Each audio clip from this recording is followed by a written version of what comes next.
जिवंतपणी मोक्ष पाहायचा असेल, तर तो प्रत्येकीच्या श्रवणात अनुभवायला मिळतो. आता प्रश्न येतो शुद्ध उपदेश म्हणजे काय? तर सद्गुरू जे दिव्य ज्ञान आपल्याला श्रवणातून देतात आणि जे आपल्या अंतःकरणात जाऊन आपल्या जीवनात आमूलाग्र बदल घडवतं, तोच खरा शुद्ध उपदेश आहे. आपण श्रवणाला बसतो, श्रवण करतो आणि जितका वेळ आपण त्या ठिकाणी असतो, तितका वेळ आपण या कलियुगापासून, या बाहेरच्या जगापासून वेगळे असतो. ना कुणाची चिंता, ना कुणाचा विचार.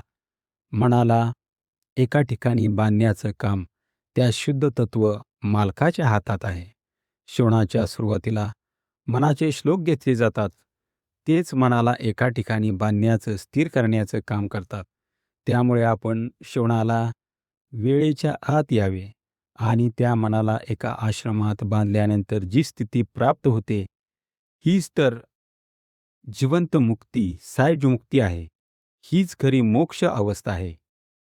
जेव्हा आपण एकाग्रचित्त होऊन श्रवण करतो, तेव्हा आपल्याला कोणताही विचार येत नाही. मन एका ठिकाणी स्थिर होतं आणि हे मन स्थिर करणं, मनाला चांगल्या मार्गाचं व्यसन लावणं हे फक्त सद्गुरूंच्याच हातात असतं.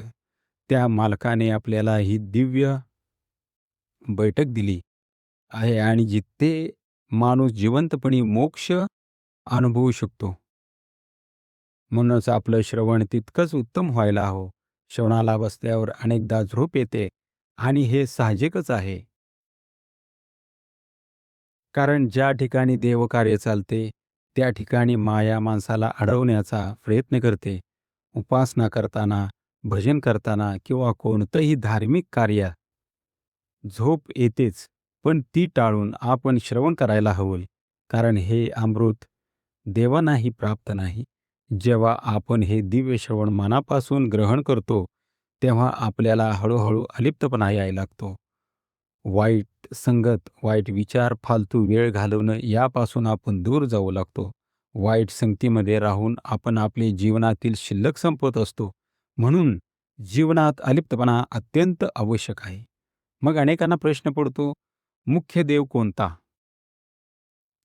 तर मुख्य देव म्हणजे आपल्या अंतरी असलेला, जो आपल्या शरीरातील सर्व हालचाली करतो. जर तो निघून गेला तर राहते ते मडे. मग आजपर्यंत आपण कितीतरी देवस्थाने फिरलो. हजारो रुपये खर्च केले, नैवेद्य अर्पण केले, पण तरीही मनाला समाधान मिळाले का? अडचणी पूर्ण संपल्या का?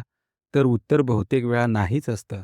कारण मुख्य देव बाहेर नसून तो आपल्या अंतःकरणात आहे आणि त्याला हवे असतात उत्तम गुण, चांगले विचार आणि शुद्ध आचरण. तो सदैव आपल्या सोबत असतो, आपल्याला चालवतो, खाऊ घालतो, बोलवतो. हे सर्व त्याचंच कार्य आहे.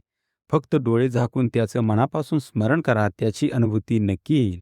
उपासना करताना त्याच्याजवळ एकच निवेदन ठेवा, सद्गुरू आमच्याकडून उपासना उत्तम करून घ्या. मग पहा तुमची आणि त्या देवाची भेट अखंड सुरू होईल. म्हणून जीवन सार्थक करायचं असेल तर श्रवणाशी जोडलेले राहा. जर आपल्याला असे दिव्य श्रवण आवडत असेल, तर कमेंटमध्ये जय सद्गुरू नक्की लिहा आणि लाईक करा, हाईप हे बटन दाबा, सबस्क्राईब करा आणि या व्हिडिओ जास्त लोकांपर्यंत शेअर करा. जय सद्गुरू.